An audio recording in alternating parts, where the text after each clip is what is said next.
Welcome back. A new poll finds that 80% of Americans worry that the country is spiraling out of control. But ABC News correspondent Adrienne Banker says there's an easy way for you to be an agent for change in her new book, Your Hidden Superpower, and she's here to tell us about it. Good morning, girl. Welcome to The View. Good morning. Oh, Whoopi, it's good to be with you. Hey, everybody. Hi. So Good morning. we've been discussing that there's a lot going on right now in the streets, from the protests to the pandemic, and you're on the streets, you're a journalist, you've been out there. What are you seeing? Well, this is such a unique time because first the pandemic, it put us apart from each other. And so while we were in the midst of a very emotional time, we were distanced physically, and that can affect us in ways that we don't even anticipate. Then with what happened this past weekend with the protests and demonstrations, what we do need to know is that there are a lot of people who are hurting right now, and that kindness means so much more today because we are in this visceral state than it might have even last year.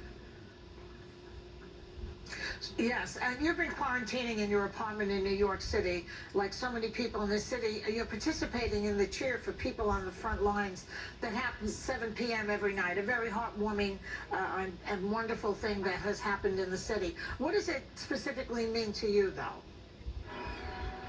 I mean, it was one of the most bright moments of my time in isolation because all these neighbors that I'll probably never meet were doing me a favor. They were reminding me that there was unification happening, that there was hope. We were all together there on balconies and fire escapes, and it truly is a golden hour. The fact that we're still cheering every night at 7 p.m. for frontline workers after all these weeks is truly telling that we can come together even in the most disruptive times. Now, Adrienne, you've just written your first book, Your Hidden Superpower, the kindness that makes you unbeatable at work and connects you with anyone. And you talk about how the world is demanding us to be kind under pressure. Given the climate in this country and the extraordinary pressure we are all under, what is your advice to people?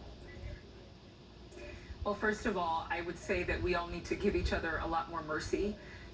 We've been through the most challenging time for all of us personally, professionally. I mean, so many journalists like me working from home and doing all these different things to tell the stories and yet also go through our own emotional processes. But that goes for healthcare workers, that goes for teachers who have been teaching students online, that goes for parents who've had their kids home more. So we're all going through change in every single sector of our lives.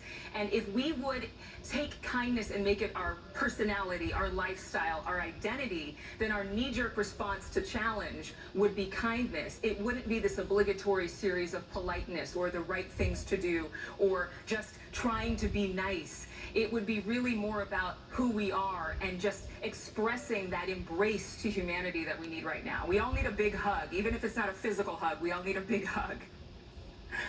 I don't disagree with that, Adrienne. And one of your chapters is entitled Resilience in a Crazy World. And in it, you talk about grief, both on a larger scale with everything that's happening and on a personal level. Many people worry that they don't know what to say or do for someone who's grieving. What do you find helps the most? Well, it's interesting because there's two sides to this. One is what I tell people to do is to be kind and schedule kindness in their day, just like they would brush their teeth, just like they would get their coffee or go to the gym, because being kind intentionally, moving beyond random acts, creates this muscle memory where you use your conscience for other people's benefit. In doing that, you'll intuitively know what to do in your own life when you reach a crossroads or have a challenge at work or have a challenging conversation with a neighbor or a friend. And when it comes to grief, it can hit us like this freight train. And for so many people around us, rather than focusing on ourselves, we say, okay, what can I do to serve other people? In serving other people, we get the encouragement we need. We get the fuel and the tenacity that we need to keep going. And most people are just looking for something consistent because there's so much change happening in the world right now. When you can offer that consistent kindness, when you can do something for them that maybe they haven't had the time to think about, like help them get childcare or help them with ordering Uber Eats or Postmates so that they don't have to cook. You are taking a burden off of them, and I'm telling you, it's priceless right now with everything going on in the world. We need those little things that mean so much. So I wanted to ask you, Adrienne, What made you do this? What brought you to the fact that where you said, I need to write about this because XYZ? What made it happen? Well, you know, I've been mentored for many, many years. My mentor, Bill, actually said to me, Adrienne, you need to write a book on kindness a couple of years ago. And I thought, well, there's lots of books on kindness. Why would I need to write a book? People can pick them up at the library or the bookstore. He said, no, it's your perspective. And in studying myself and studying my journalism journey, I realized that I really didn't want to just go to work to have a job. I wanted to go to work with the intention of making someone's day better and have a purpose-filled career. I mean, so many times your job can change and it's completely out of your control. Right now, the world is changing. It's partly, in a lot of ways, completely out of our control.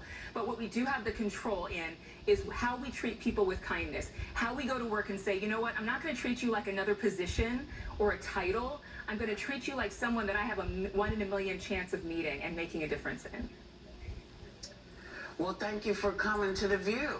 Thank you, thank you. Your new book, Thank you. Your Hidden Superpowers and Kindness, makes you unbeatable at work and connects you with everyone, is available today. And we want everybody to know that they can have a great day, they can take a little time to enjoy The View, and as we encourage, yeah, be kind and wash your hands.